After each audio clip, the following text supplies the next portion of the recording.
Gloire au Créateur, chantons pour lui, louons notre Rédempteur, car tout vient de lui. Bonjour à tous, vous allez tous bien aujourd'hui? Eh bien, moi aussi. On va commencer par faire une lecture dans Matthieu chapitre 28, versets 19 et 20. C'est Jésus qui parle et qui dit « Allez, faites de toutes les nations des disciples, les baptisant au nom du Père, du Fils et du Saint-Esprit, et enseignez-leur à observer tout ce que je vous ai prescrit. Et voici, je suis avec vous tous les jours jusqu'à la fin du monde. » Seigneur Jésus, je te prie que tu bénisses mes frères et sœurs et qu'ils obéissent à cette invitation obligatoire. Dans le nom de Jésus. Amen.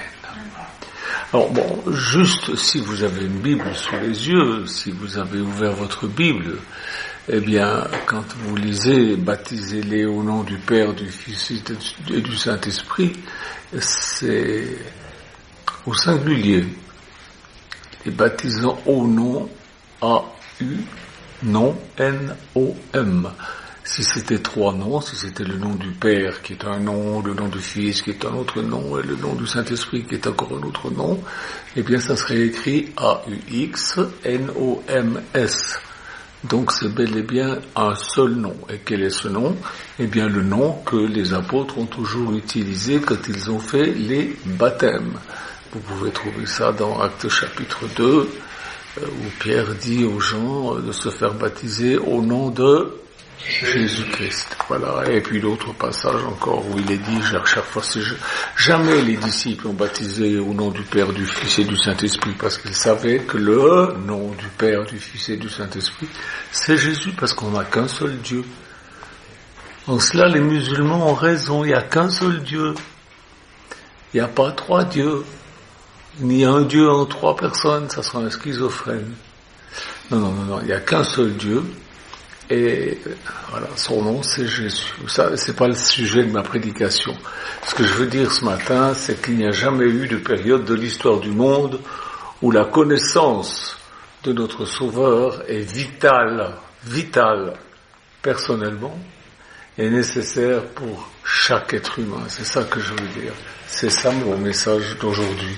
Mes frères et sœurs, il faut que nous acceptions cette invitation obligatoire, ce commandement de Jésus. Allez, faites connaître l'évangile, la bonne nouvelle, faites des disciples, enseignez-leur tout ce que j'ai prescrit. Tout ce que Jésus a prescrit se trouve dans la Bible, du moins, tout ce qui nous est nécessaire, parce que l'apôtre dit, s'il fallait écrire tout ce que Jésus a dit, les livres de la terre ne pourraient pas tenir mal. S'il fallait écrire tout ce que Jésus a dit et fait, la terre ne pourrait pas contenir tous les livres qu'on écrirait. Il a beaucoup parlé, il a dit beaucoup de choses. Il y a quelque chose de rigolo qui se passe? Non, c'est parce que le chien il ronfle. Ah bon? Voilà, donc c'est une œuvre qu'il nous faut faire, enseigner les gens. Qui? Les pasteurs, les apôtres, les prophètes, les docteurs? Non, tous. Allez, faites des disciples. Tout le monde est invité à le faire. Vous êtes invités à le faire. Quand vous dites que Jésus est mort sur la croix et que vous expliquez pourquoi, vous enseignez. C'est un enseignement. Les gens ne savent pas forcément. Moi, j'étais jusqu'à l'âge de 18 ans sans savoir pourquoi Jésus était mort sur la croix. Je me disais toujours, il est tout puissant et puis il se laisse avoir par une bande de Romains en jupette, quelle nouille. Là, je pensais comme ça. Parce que aucun pasteur n'avait été capable de me démontrer, de m'expliquer pourquoi Jésus était mort sur la croix. Mais vraiment, je faisais partie de la grande sainte Église nationale suisse. Mais il ne parlait pas de pourquoi Jésus était mort sur la croix. Bon, c'était comme ça. C'est une œuvre à laquelle chaque enfant de Dieu peut et doit participer. On doit le faire, c'est un devoir. C'est un devoir. Beaucoup de gens disent, mais quelle est la volonté de Dieu pour moi? C'est ça. Voilà. Commence déjà à faire ça. Si déjà tu fais ça, eh bien, tu verras, ta vie va changer. Hein.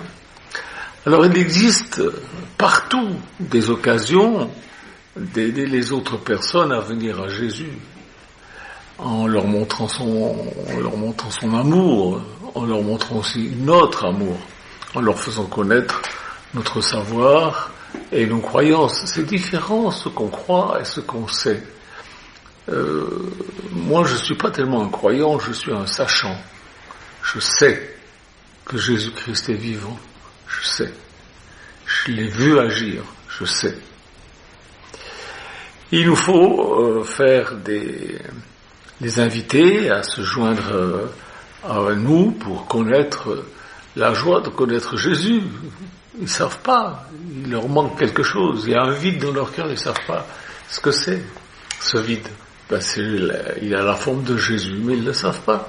Si vous n'allez pas leur dire, comment sauront-ils?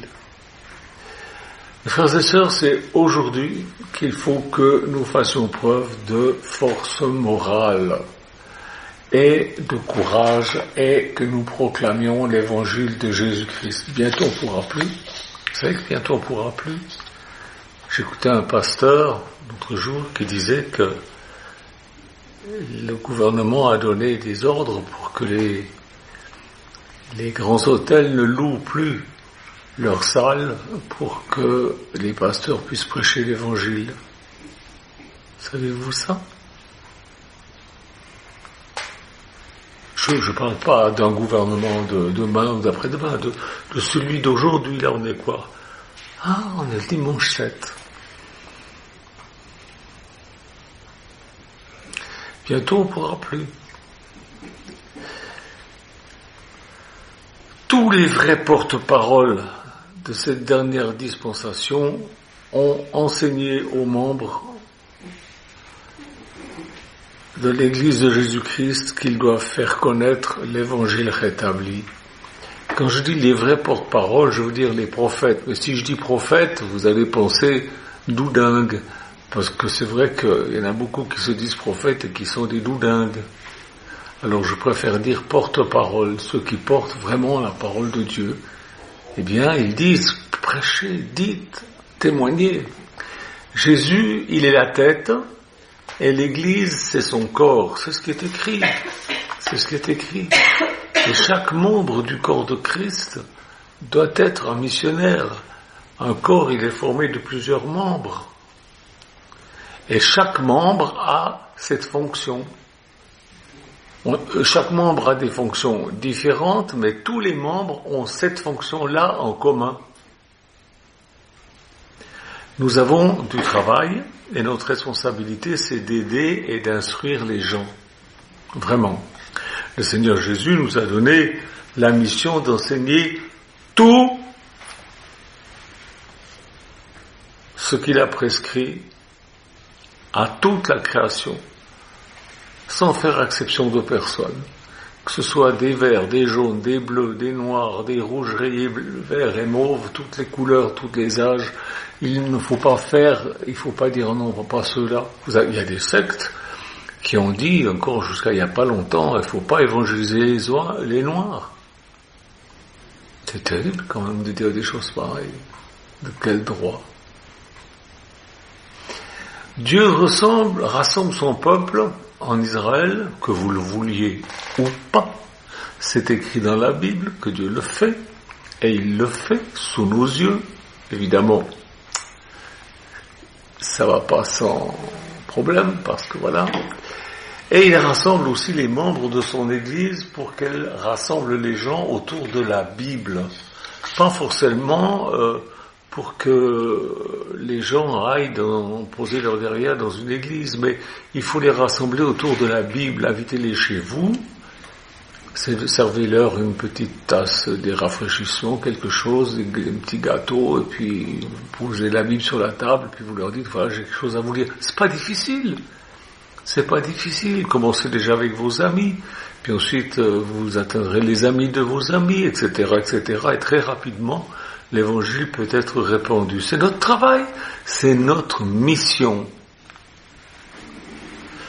Si vous ne pouvez pas sortir de chez vous parce que vous êtes trop malade ou ceci ou cela, je ne sais pas, partagez mes prêches à vos connaissances avec Internet. Si vous m'entendez, c'est que vous avez l'Internet. Donc, partagez avec les autres. Partagez avec les autres. Envoyez-leur mes messages, ça leur fera du bien. S'ils sont disposés, ils ne seront peut-être pas disposés sur le moment, mais continuez, persévérez, faites-le. Vous verrez un jour, toute semence semée porte du fruit. Vous pouvez le faire. Vous pouvez le faire. Ce rassemblement autour de l'enseignement de Jésus et des apôtres, c'est l'œuvre la plus importante qui se produit aujourd'hui sur la terre. Jésus dit, l'évangile sera prêché sur toute la terre, après quoi viendra la fin. Il n'y a rien d'autre qui est comparable à cela. Il n'y a rien d'autre qui est aussi fort en intensité. Rien d'autre n'est comparable en importance. Bien sûr, on a beaucoup de choses à faire. Là, aujourd'hui, il va falloir préparer le repas, il va falloir des tas de choses, et puis en particulier, il va falloir aller voter, aller voter. Puis, votez pas n'importe quoi, réfléchissez. Mais les vrais chrétiens sont engagés dans le plus grand défi, dans la plus grande cause, la plus grande œuvre sur la terre, celle d'annoncer Jésus-Christ. Parce que les royaumes et tout ça, ça passera. Mais le royaume de Jésus-Christ, lui, demeurera. Depuis que j'ai donné ma vie à Jésus-Christ, bien, je suis un témoin de Jésus-Christ. Camélia disait, je suis témointe. Il faut être témoin, on est témoin. Et j'ai tout de suite compris, je ne savais pas que c'était par le Saint-Esprit, mais c'est le Saint-Esprit qui nous met ça dans le cœur. Quand on reçoit le Saint-Esprit, on le reçoit pour être témoin. Et quand j'ai reçu le Saint-Esprit, j'ai tout de suite compris que de répandre l'Évangile de manière simple, naturelle, spontanée, c'est le travail numéro 1 que Dieu attend de nous. Il a dit, vous recevrez le Saint-Esprit et vous serez mes témoins. Pas vous irez vous rouler par terre dans une église en braillant, non, en témoignant. En témoignant. Vous recevrez le Saint-Esprit et vous serez mes témoins. En parole seulement, non, pas seulement en parole, mais aussi en appliquant le principe d'aimer les gens sans faire exception de personne. C'est comme ça que Jésus faisait lorsqu'il était sur la terre. On va lire dans Matthieu chapitre 11, verset 28. Matthieu 11, verset 28. Jésus parle et dit, venez à moi, vous tous qui êtes fatigués et chargés, et je vous donnerai du repos. Prenez mon joug sur vous et recevez mes instructions, car je suis doux et humble de cœur, et vous trouverez du repos pour vos âmes, car mon joug est doux et mon fardeau léger. C'est vrai que c'est aussi un joug, c'est aussi un fardeau. On prend le joug de Jésus, on va faire ce qu'il va faire, et voilà, on peut se mettre en danger, on peut se mettre, ça peut être difficile des fois, mais c'est doux, c'est léger, c'est pas compliqué, il faut pas charrier non plus. Jésus vous demande pas d'aller mourir sur la croix. Il l'a fait à votre place, il l'a fait à ma place, et la tâche d'aimer, de faire connaître comme il l'a fait, eh bien, c'est une bénédiction surtout. J'ai jamais autant de joie que quand je vois quelqu'un qui se tourne vers Jésus suite au fait que j'ai rendu témoignage. Et c'est une responsabilité particulière pour chaque membre de son corps qui est l'Église aux ordres de la tête. La tête nous ordonne, allez, faites des disciples, enseignez-leur tout ce que je vous ai prescrit. Mais si un membre dit, ah non, moi j'ai d'autres choses à faire. Mais qu'est-ce que vous pensez de ça? Imaginez que vous avez une main qui veut pas se comporter correctement et qui fait ça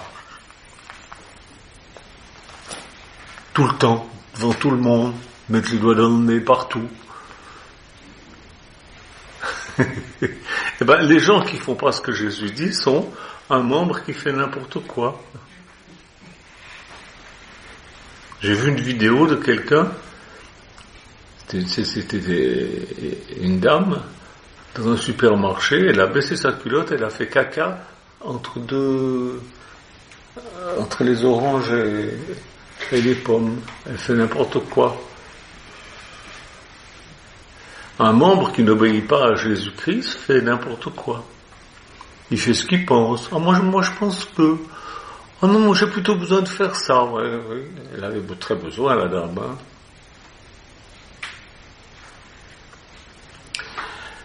Faites attention. Obéissez à Jésus. Faites ce que Jésus dit de faire. Ne laissez pas... Vous êtes un membre, ne faites pas n'importe quoi. Puis surtout, ne priez pas pour savoir quelle est la volonté de Dieu. La volonté de Dieu, c'est ça. Oui, mais où est-ce qu'il faut? N'importe où, le monde est à vous. Vous pouvez aller n'importe où, prêcher l'évangile, témoigner partout, n'importe où. C'est le temps des vacances, allez-y, témoignez là où vous êtes. N'importe où, à n'importe qui, à tout le monde. N'attendez pas un appel spécial. Dans le jardin de Gethsémane et sur la croix, Jésus-Christ a pris sur lui les péchés du monde entier et il a enduré toutes les peines que nous méritions d'ailleurs à cause de nos péchés. Il a subi des souffrances, il a subi des afflictions de toute espèce et c'est grâce à cela, à son expiation et à sa résurrection que Jésus-Christ a rendu possible le salut pour nous, pour moi, pour ceux que vous côtoyez tous les jours, et à qui vous ne parlez jamais. Oh, je suis timide. On n'a pas reçu un esprit de timidité. C'est qui dit ça? Oh, on a marché sur la Lune avec Tintin et Capitaine Haddock. Non, c'est dans la Bible. On n'a pas reçu un esprit de timidité, mais de force et de puissance. Mais tant que vous ne le mettez pas en action, ça reste rien. C'est quelque chose qui est en vous et qui sert à rien. C'est dommage. Alors, quand nous nous tournons vers lui et que nous méditons sur ce qu'il a fait pour nous, notre cœur se remplit d'amour pour lui et notre cœur se tourne ensuite vers les gens, vers tous les gens, et Dieu nous commande de les aimer. Alors, on va lire dans Jean chapitre 13, versets 34-35. Jean 13, 34-35.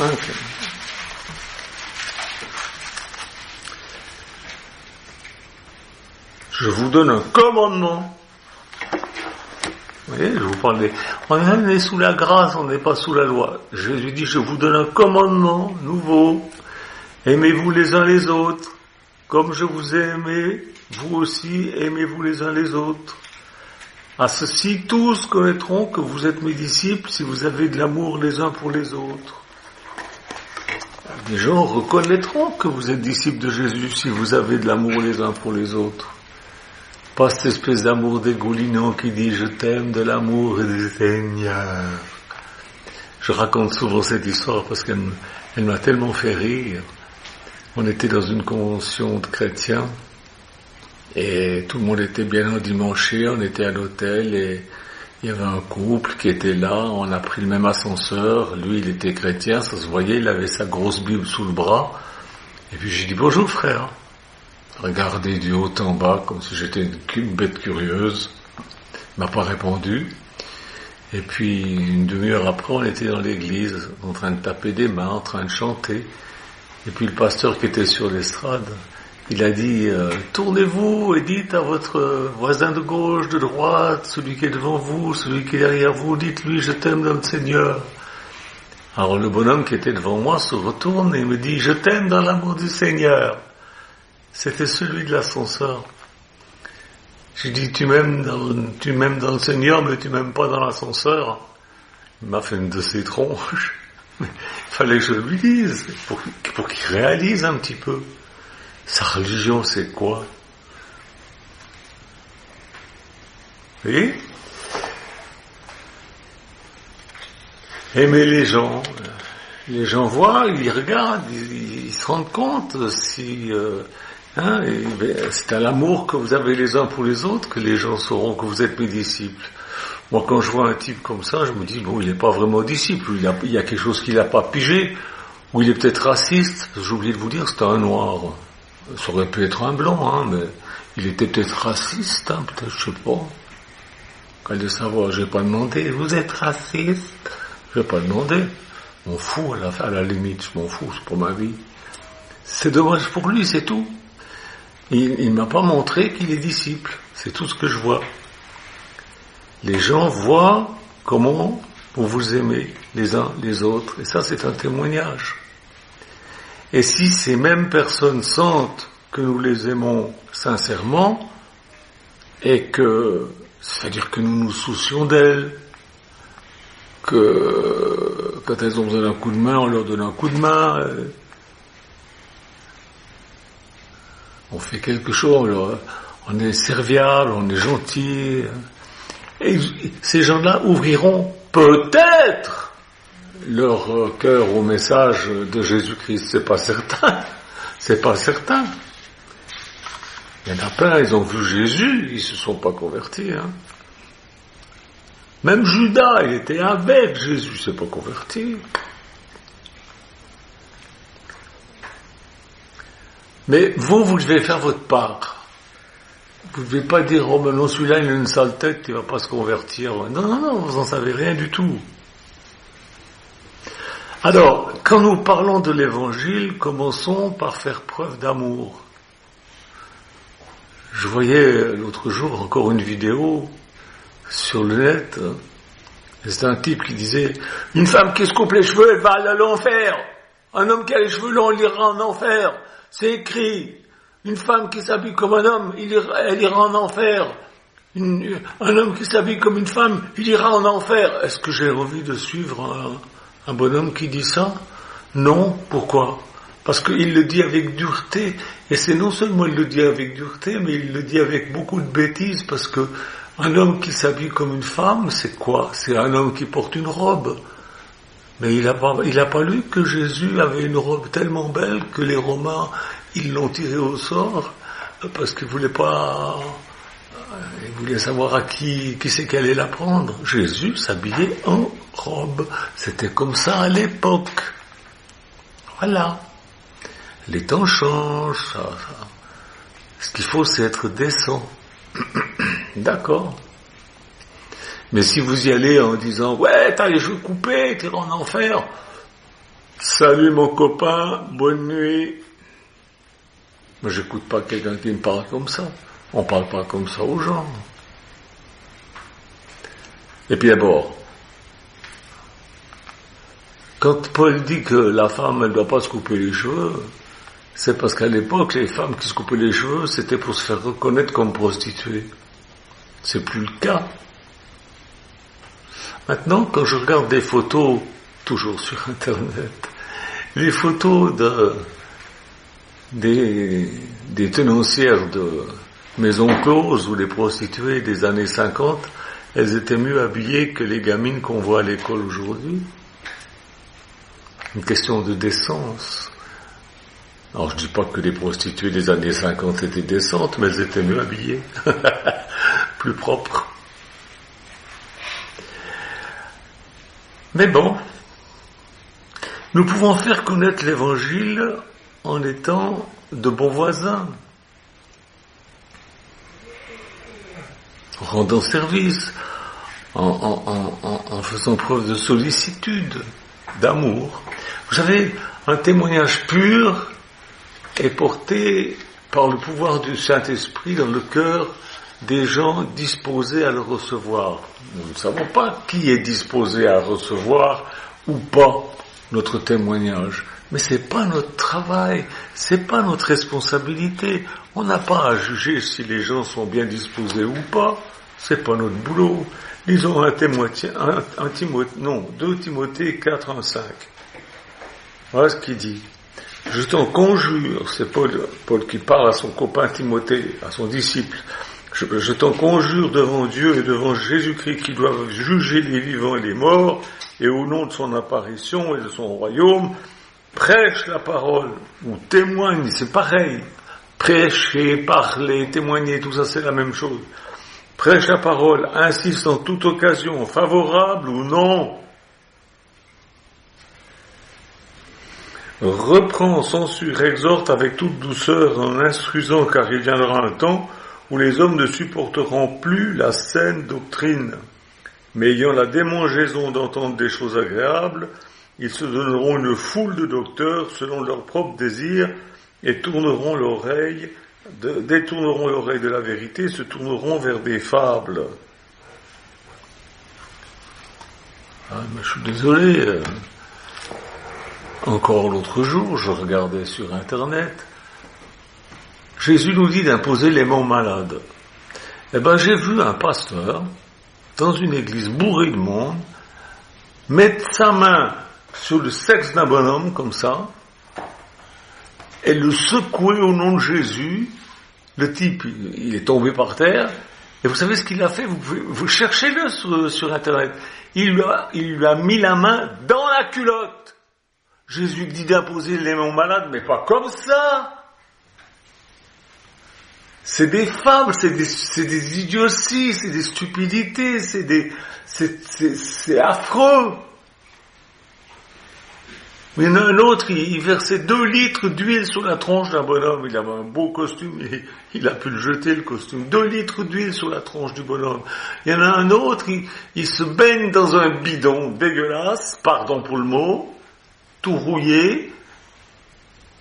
Il laisse quand même sa culotte. Alors, le pasteur, il se baigne là-dedans, puis après il fait boire l'eau à ses fidèles. Non mais c'est des malades. Alors après, quand je dis, il faut pas donner des visas à cette sorte de pasteurs-là pour qu'ils viennent en France, mais j'ai raison. Ils viennent nous empoisonner avec leur doctrine de fous, là. Qu'ils restent chez eux si ça leur plaît. Il faut pas leur donner des visas, ces malades. Qu'ils restent chez eux. Si ça plaît aux gens là-bas, c'est bien. Mais moi, je dis que c'est de la folie. Jésus dit que c'est de la folie. Il y a des vierges folles, je suis désolé. Il y a d'excellents pasteurs africains qui travaillent en France, en Suisse, un peu partout en Europe, et qui font du bon boulot. Mais cette sorte-là, non, on n'en veut pas. Non, je suis désolé.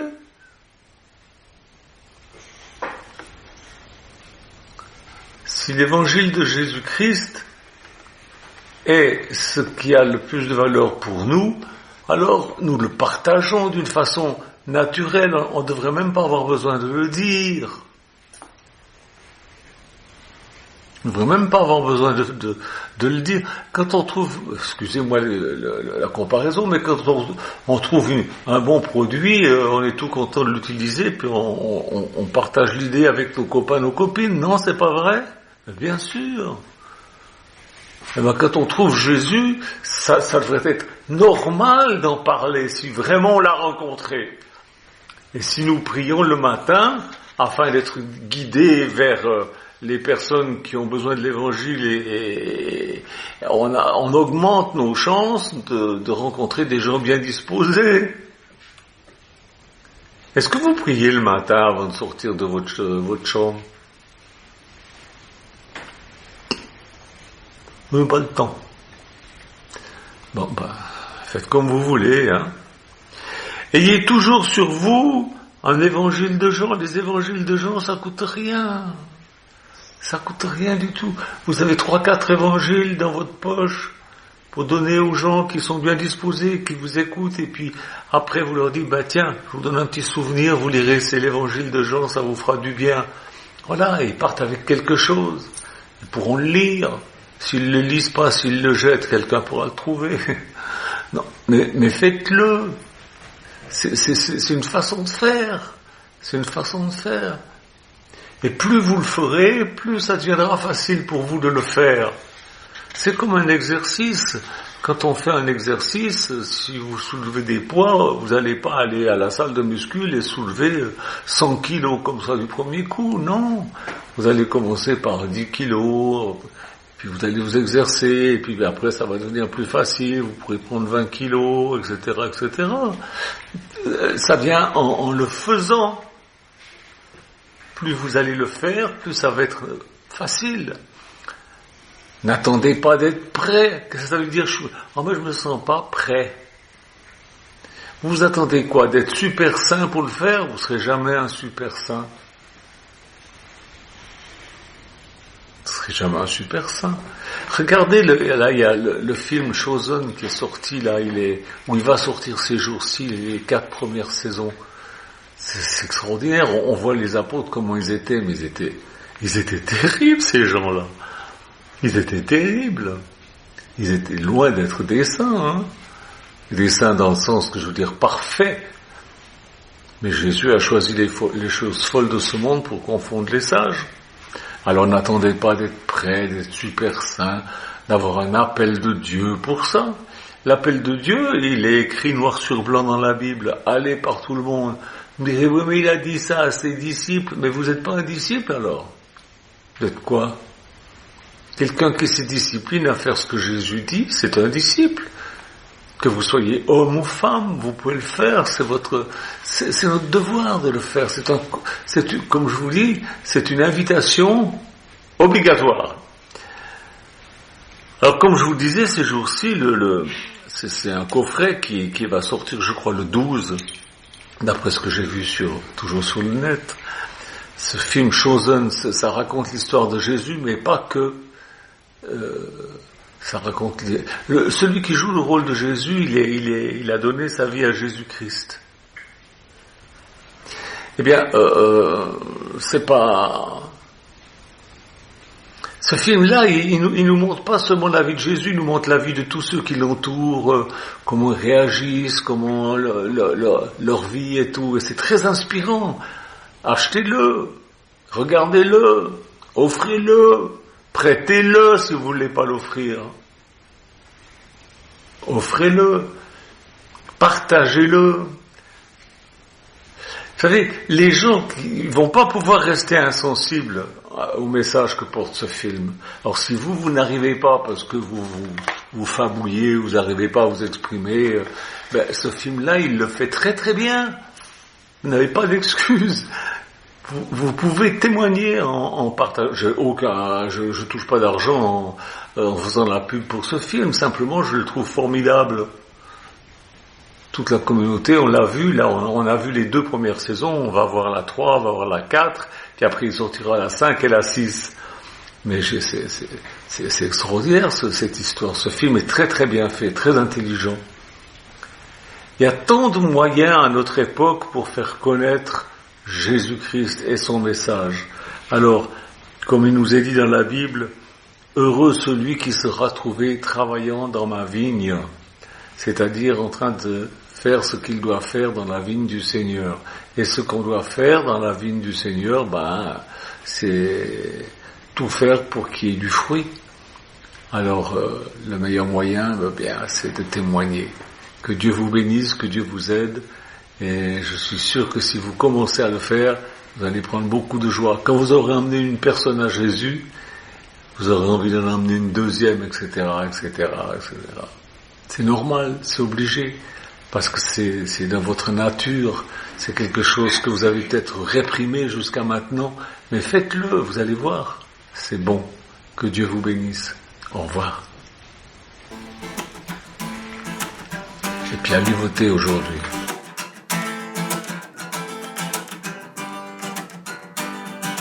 Gloire au Créateur, chantons pour lui, louons notre Rédempteur, car tout vient de lui. Il y eut un jour, il y eut une nuit, il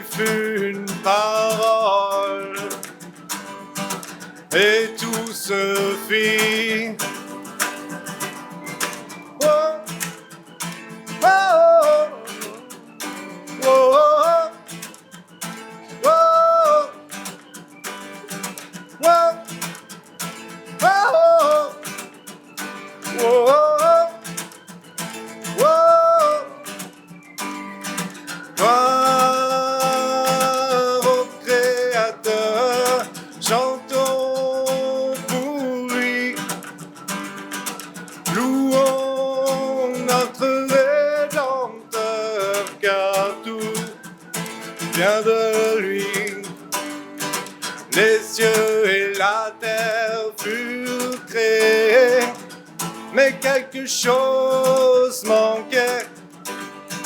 Un vis-à-vis à aimer. Et il créa l'humain pour terminer. Oh, oh, oh, oh, oh, oh, oh, oh.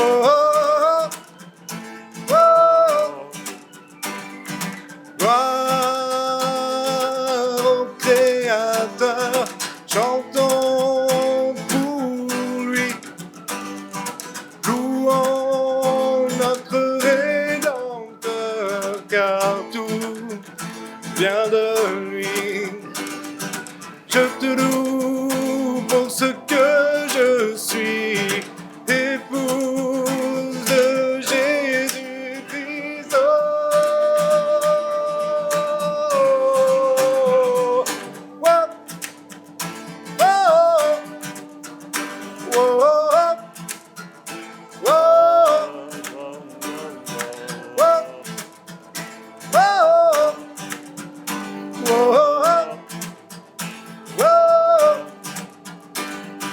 Gloire au Créateur, chantons pour lui, louons notre Rédempteur, car tout vient de lui.